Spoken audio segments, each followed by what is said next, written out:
मोहतरम व मुकर्रम सामईन इकराम, अस्सलामु अलैकुम रहमतुल्लाहि व बरकातुहू।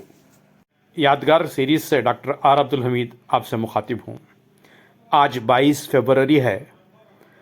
हिंदुस्तान की आज़ादी के बाद हिंदुस्तान की हुकूमत में पहले वज़ीर तालीम मौलाना अबुल कलाम आज़ाद रहमतुल्लाह अलैह, जो 11 नवंबर 1888 मक्का मुकर्रमा सऊदी अरब में पैदा हुए थे और 22 फरवरी 1958 को दिल्ली में वफ़ात पाए और दिल्ली की जामिया मस्जिद के सहन में तदफीन हुई। गुलशन हिंद के दरख्शां सितारे यादगार सीरीज़ की तीसरी कड़ी मौलाना अबुल कलाम आज़ाद रहमतुल्लाह अलैह की ज़िंदगी तारीख़ के आईने में मेरी अपनी किताब, जो हाल ही में जिसका इजरा हुआ यौम उर्दू की तकरीब के मौके पर ज़िले चित्रदुर्ग में, उसकी चंद झलकियाँ उनकी याद में आज पेश करने की सआदत हासिल कर रहा हूँ। समाअत फरमाएँ। मौलाना अबुल कलाम आज़ाद ग़ुलाम मुहिउद्दीन खैरुद्दीन अल हुसैनी आज़ादी की जिद्दोजहद के सफ़े अव्वल के रहनुमाओं में से थे। वो एक मशहूर आलिम और शायर भी थे। मौलाना आज़ाद को कई ज़ुबानों पर उबूर हासिल था। अरबी, अंग्रेज़ी, उर्दू, हिंदी, फ़ारसी और बंगाली वग़ैरह। मौलाना अबुल कलाम आज़ाद एक शानदार बहस करने वाले थे। जैसा कि उनके नाम से ज़ाहिर होता है, अबुल कलाम, जिसके लफ्ज़ी माने हैं मुकालिमे का रब।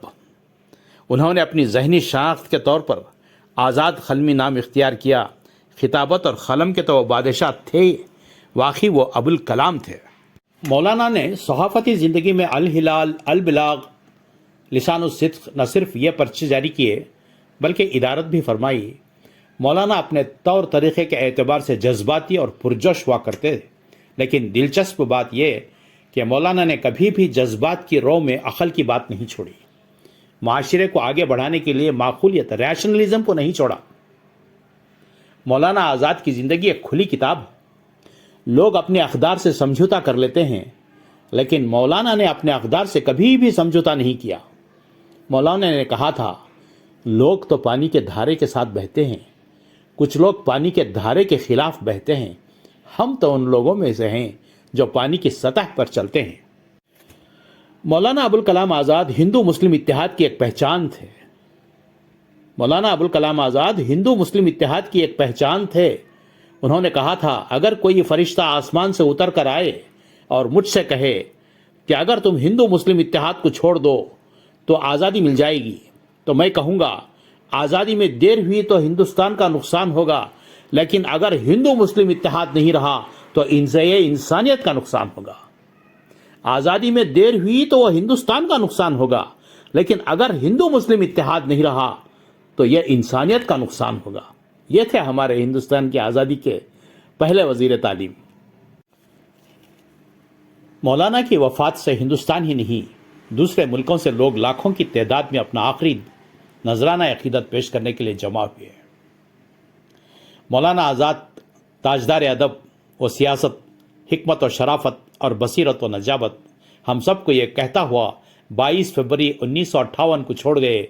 अस्सलाम ऐ बाद माँ आइंदगाने रफ्तनी। गांधी जी, राजेंद्र प्रसाद, जवाहरलाल नेहरू, डॉक्टर जाकिर हुसैन ने अक़ीदत के फूल निछावर किए। मौलाना आज़ाद ने जो सबसे बड़ी खिदमत अंजाम दी वो ये है कि हर मज़हब के आदमी को उन्होंने ये बताया कि मज़हब की दो हैसियतें होती हैं।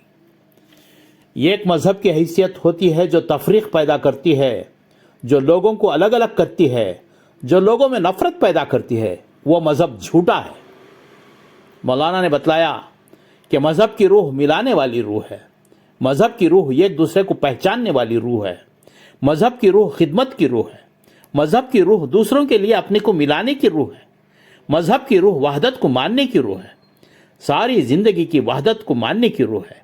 यह ऐसा सबक है जो तमाम मजहबी जमातों और तमाम उन लोगों को सीखना चाहिए जो छोटी छोटी टुकड़ियाँ बनाना चाहते हैं, ज़ुबान के ऊपर, सूबे के ऊपर, किसी ज़ात पात के ऊपर या किसी मज़हब के टुकड़े बनाकर हमारी ज़िंदगी की वहदत को मिटाना चाहते हैं। हमारे मुल्क में जो इस वक्त सबसे बड़ा मर्ज़ यह है कि हमारे पास ये झूठी वफ़ादारियाँ हैं, नंग वफ़ादारियाँ हैं, वो ज़्यादा ख़वी हैं। ہم چھوٹے چھوٹے گروپوں سے زیادہ وابستہ ہیں اور بڑے گروہ کو پوری طرح نہیں سمجھتے۔ ہم کو چاہیے کہ اپنی چھوٹی وفاداریوں کو اس بڑی وفاداریوں کے تابع کریں۔ کوئی ضرورت نہیں کہ چھوٹی وفاداریاں توڑی جائیں۔ کسی کے لیے ضروری نہیں کہ وہ سکھ نہ رہے، وہ مسلمان نہ رہے، وہ ہندو نہ رہے یا پارسی نہ رہے، لیکن اس کو پہلے اپنے دیش کا، پھر تمام انسانیت کا خادم بننا چاہیے۔ تب ہی جا کر وہ سچا مسلمان ہے، تب ہی جا کر وہ سچا ہندو ہے، تب ہی وہ سچا عیسائی ہے، تب وہ سچا پارسی یا تب ہی وہ سچا سکھ ہے۔ یہ سبق مولانا آزاد کی زندگی سے جیسا واضح طور پر ملتا ہے اور جس طرح ہمارے واسطے آج کی زندگی میں اور ساری قومی زندگی میں ضروری ہے، اس کے اعتبار سے ہم سمجھتے ہیں آج کا دن ہمارے لیے یہ عہد کرنے کا دن ہے کہ مذہب کی سچی روح کو اپنی قومی زندگی میں کار فرما کریں۔ 22 فروری 1958 کو ادب کا یہ روشن مینار، سیاست کا چشم چراغ، عاجزی و انکساری کا پیکر، مولانا ابوالکلام آزاد زندگی کی آخری سانس لی اور دائی اجل کو لبیک کہا۔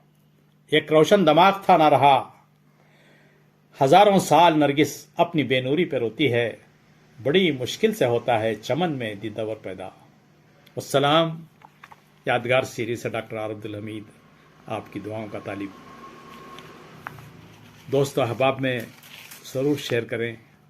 ہمارے اسلاف کو یاد کرنا ہمارا فرض ہے۔